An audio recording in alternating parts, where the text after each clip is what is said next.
from the Cronkite Studios in downtown Phoenix, this is Cronkite News. More undocumented immigrants like Guadalupe Garcia could be forced to leave the U.S. as Homeland Security releases new deportation guidelines. How lawmakers are reacting to these new plans. And if you're pulled over by a police officer at a traffic stop, we have the do's and don'ts you need to know to be safe. Plus, with anti-Semitic incidents rising across the country, how Valley Temples are dealing with threats. Cronkite News starts now. Good evening and welcome to Cronkite News on Arizona PBS. I'm Tyler Paley. And I'm Katie Beery. Thank you for joining us. Just a month into Donald Trump's presidency, and plans are moving forward on one of his signature campaign promises, immigration control. Memos released today on immigration and deportation enforcement are already drawing divisive reactions. Cronkite News reporter Tyler Fingert is live in our nation's capital, breaking it down for us. Tyler? These memos, which were released by the Department of Homeland Security today, are helping the Trump administration fulfill a campaign promise, but immigration advocates are worried that these documents just go too far.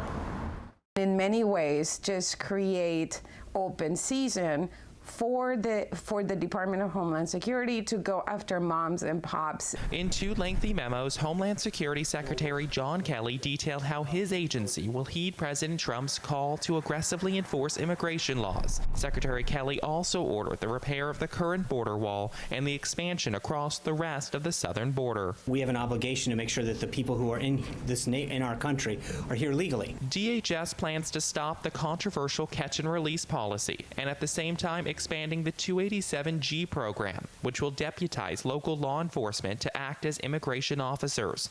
Also affecting Arizona, Kelly is ordering the hiring of 10,000 immigration and customs enforcement officers and 5,000 customs and border protection officers. This despite a federal hiring freeze. The message from this White House and from the DHS is that those people who are in this country and pose a threat to our public safety or have committed a crime will be the first to go, and we will be aggressively making sure that that occurs. While the memos leave in place deferred action for childhood arrivals, also known as DACA, there's concern among immigration advocates about the sweeping nature of these documents. This will have a ripple effect not just on those immigrants directly touched by the scorched earth policies, but on the millions of American families of whom they are part.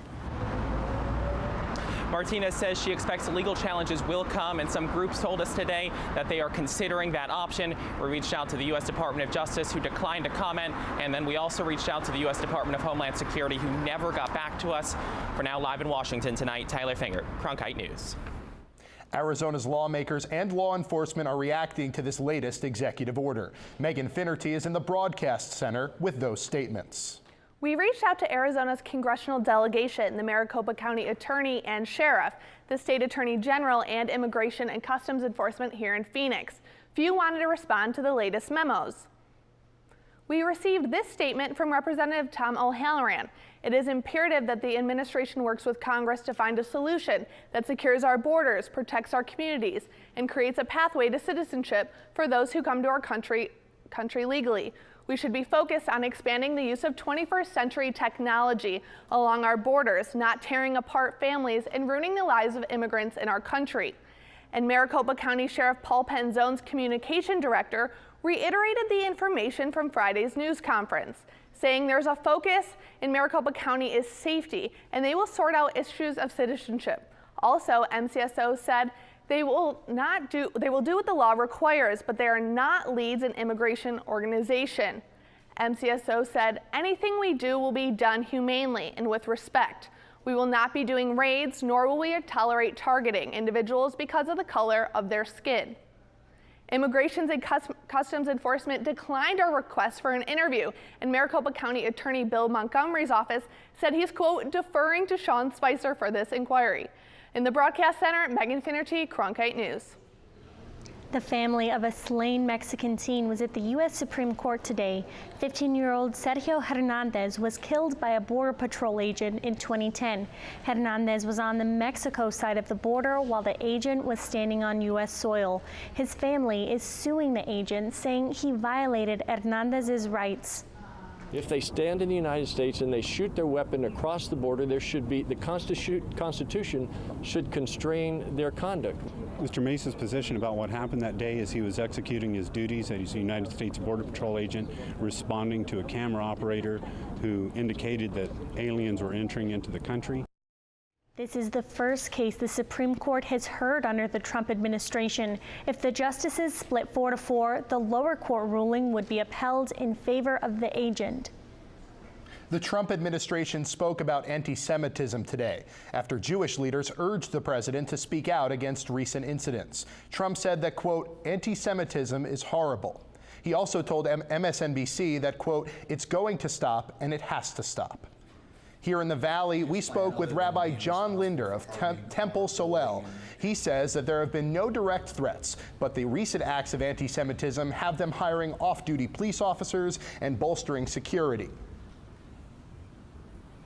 Been investing in hardening our building with bollards in the front, shatterproof glass, a new security system, keyless entry, and it's been with support of Homeland Security, also working directly with our local Anti-Defamation League and the FBI.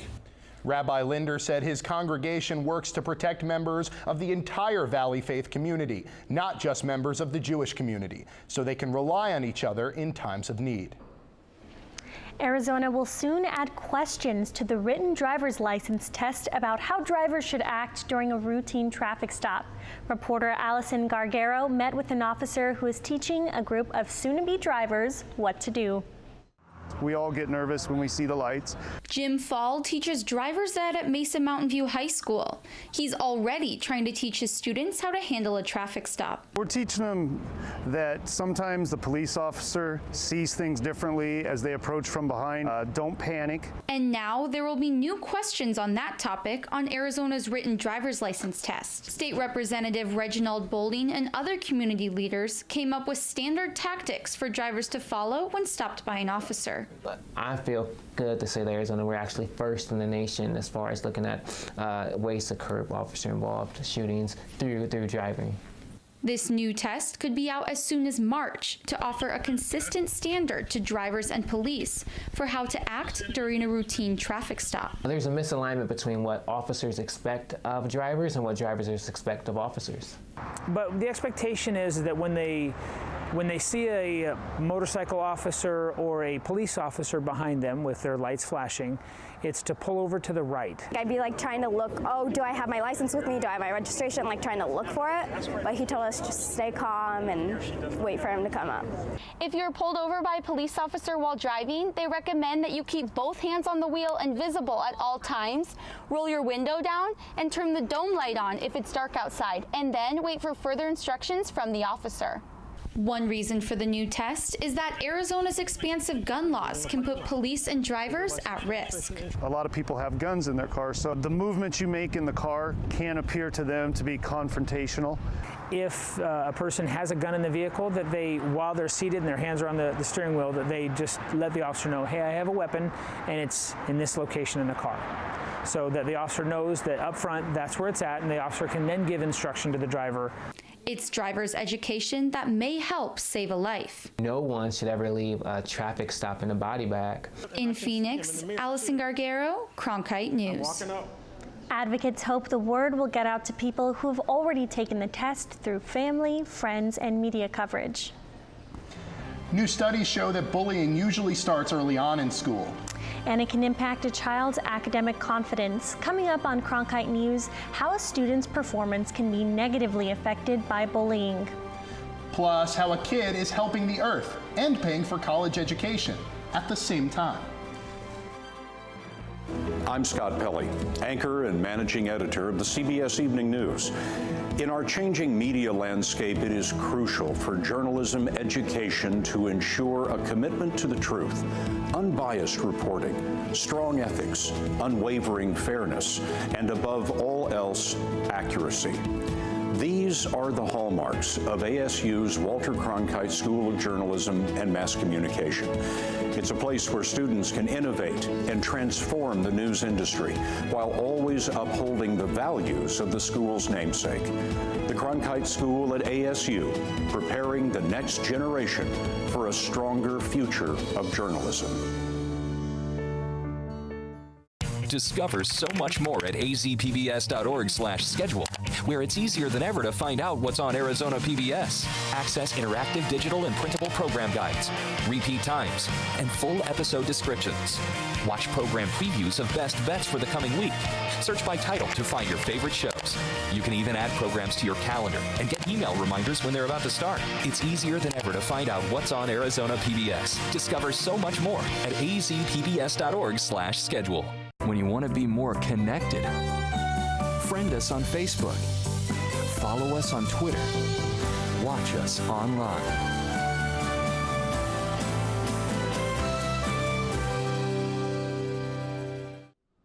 Kids across all grade levels have had to deal with other students being mean. But at what point does that start to affect their performance in school? Cronkite News reporter Danielle Kernkamp found out the connection between bullying and academic achievement. 7th grade came and things had gotten physically worse. Like people had begun like pushing me or punching me or so forth, and that's when I began cutting. Most movies and TV shows tend to depict bullying as a high school act, but in a lot of cases it takes place earlier on, and for Grace Martinez, it started in kindergarten. I didn't really want to go to school. Sometimes I would even like try to fake it, like pretend to be sick or something. According to a new study from the American Psychological Association, bullying can lead to a dramatic effect on a child's academic confidence. You know, we would notice that every now and then that there'd be, you know, a couple of days in a row that she just wouldn't want to go to school. Gary Ladd is one of the main researchers on the 13-year-long study. He says the subject of bullying has only recently come into the spotlight. And back when we first started this study, that was not as big an issue as it is today. It wasn't seen as the kind of public health concern that it is now. The study determined that the more a student is bullied, the more their progress in school is negatively affected. It's kind of devastating, because you want to be there for your child, and you know, you want to protect them from everything. Grace has started new anti-bullying initiatives in schools, and last year she received a letter of recognition from Representative Raul Grijalva. There is help for people out there. You're not alone. In Phoenix, Danielle Kernkamp, Cronkite News. Some good news from that study. It was determined that when a student is no longer bullied, their academic confidence generally returns fairly quickly. Both Arizona and California have average in-state tuition costs just above the national median at about $9,500 a year. And there's one 7-year-old who's already doing something to save for his secondary education. Cronkite News reporter Chantel Del Aguila is in Los Angeles with more. For most kids his age, it's common to want the latest toy or video game. But Ryan Hickman of San Juan Capistrano has an unusual idea for raising money. Getting cans and bottles from customers. That's how Ryan's recycling came to be. And now, at the age of 7, he's collected over 200,000 cans and bottles in and around his community. The amount of cans and bottles that he gets is mind-blowing to me, and it's grown as his business has grown. He collects from local drop-offs weekly, but his heavier loads come from pickups at golf courses around his neighborhood every 3 weeks. The golf course calls, and that's a big load for us. So that's kind of a half-day type of thing. The money he collects from recycling is being put into his college fund. So far, he's saved over $10,000, but recycling is not as easy as it looks. Ryan says it's a tough job, but a good way to be safe is to wear gloves always. Ryan keeps a world map above his bed and places a pin every time he receives a new email or letter, thanking him for his hard work. It's a reminder that what he does has a higher calling. Those letters started arriving after a local report about his efforts went viral. Ryan also sells t-shirts for his company online for $13, and all proceeds go to the Pacific Marine Mammal Center in California. Live in Santa Monica, Chantal Del Cronkite News. On the other end of the student spectrum, some senior citizens are still struggling with student loan debt. Are you one of them? Cronkite News wants to hear from you. Go to cronkitenews.azpbs.org and fill out our online questionnaire. Stem cell research is constantly advancing. Coming up on Cronkite News, how amniotic fluid is being used to test new stem cell methods and save horses' lives. We have beautiful temperatures today across the valley, but will those stick around until the rest of your work week? I'll have your full forecast coming up. I think I finally found my hallelujah. I've been waiting for this moment all my life now. All my dreams are coming true, yeah. I've been waiting for this moment. It's good to be alive right about now.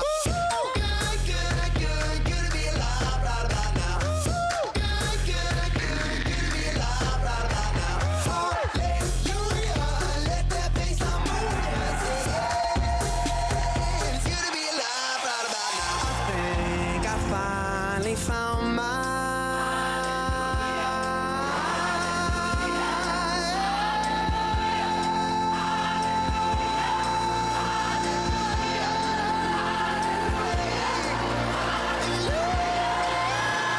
it's good to be alive right about now.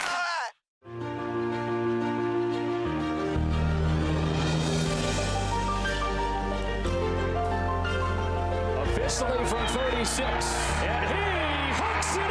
Arizona State wins. Keeping one deep, and it is caught. Jalen Strong. Do you believe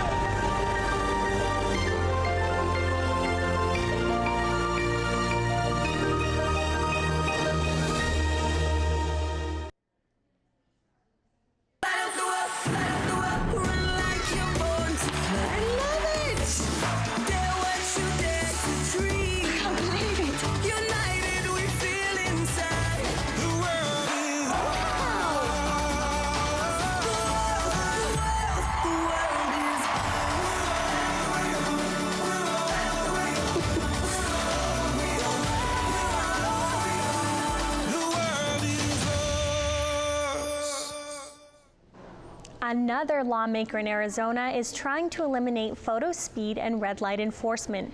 Representative Travis Grantham wants traffic cameras banned statewide. Every year, Arizona lawmakers try to eliminate those devices. Last year, they were banned on state highways. The bill faces a hearing on Wednesday. Uber has officially launched its self-driving pilot cars in the Tempe area. People who use the ride service app can request an UberX in the Tempe area. They will be matched with a self-driving Uber if one is available. Governor Doug Ducey kicked off the Uber pilot by being Rider Zero. Uber has chosen Arizona because we are open for business, because we basically said we welcome this type of testing, we embrace this technology. Of course, for me as governor, what's most important is public safety and consumer safety. Uber says as the demand for ride-sharing continues to rise, the future of transportation will be a mix of human drivers and self-driving cars.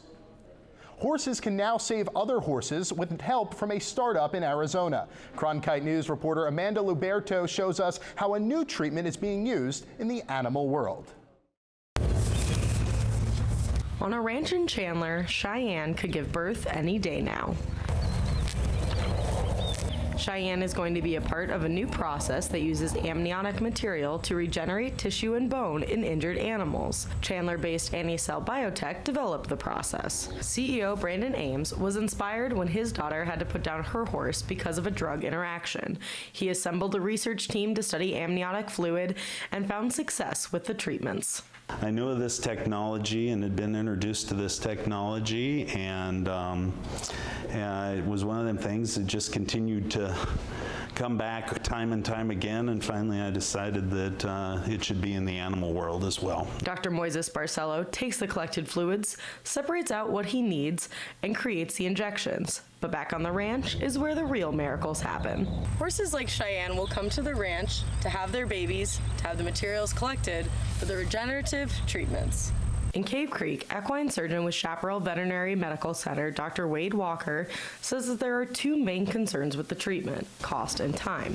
For a horse, the treatment can cost thousands of dollars and take months of recovery. But he also says it's the future of equine medicine. Future of stem cells will be off-the-shelf stem cells, so we can determine a horse needs it. We can go into our pharmacy and take it off the shelf and inject. Walker says stem cell procedures on a horse are very safe, but the science is still developing. In Chandler, Amanda Luberto, Cronkite News. Vets have used the treatment for horses and dogs to regenerate cells and help heal injuries in tendons, ligaments, and eyes. And it's a lovely spring day out, but temperatures could be dropping back into the 60s this week. Allison Gargaro is in the Weather Center with your latest forecast. We have beautiful temperatures across the state, but that's not the case in California. They have yet another storm with a lot of rain and snow. But fortunately for us here, we're just going to get clouds and no precipitation. So when you're driving to work tomorrow, the clouds will be coming into Phoenix, but as soon as you drive home, they're going to be heading right out. Right now, up in the high country, we have 50s in the Grand Canyon and Flagstaff. We have 78 over in Yuma and 76 down in Tucson. And right now, across the valley, we have pretty average temperatures. The average is 72 degrees, and we are way above that in Surprise at 76, 78 down in Goodyear, and 74 up in Scottsdale. And like we saw on the satellite radar, those clouds are going to be coming in on Wednesday, keeping the temperature to 77 degrees. But look at this. It drops to 66 degrees on Thursday and into Friday. But for the rest of your weekend, we're back to the 70s with a chance of rain on Monday. Allison Gargaro, Cronkite Weather. Before you bite into a homemade baked good, you may want to think twice about where it came from. Coming up on Cronkite News, how you can make sure the food you're buying is actually safe.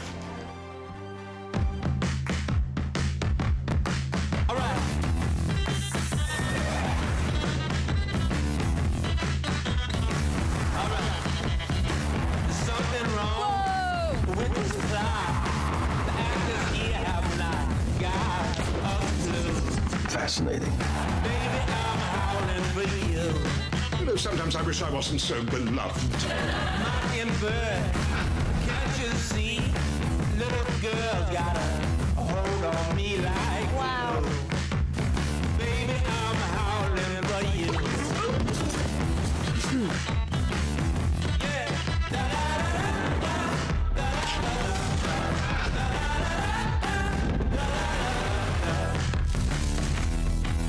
It's literally one for the history books.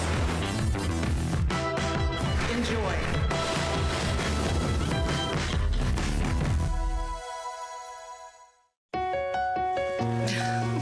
What are you doing?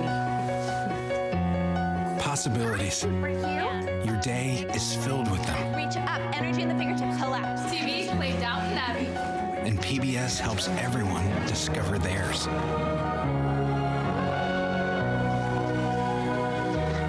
Anytime, anywhere. Up in the sky, you can see it.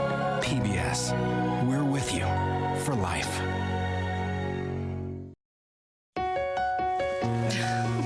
What are you doing? Possibilities. Your day is filled with them. Reach up, energy in the fingertips, collapse. TV, play Downton Abbey. And PBS helps everyone discover theirs.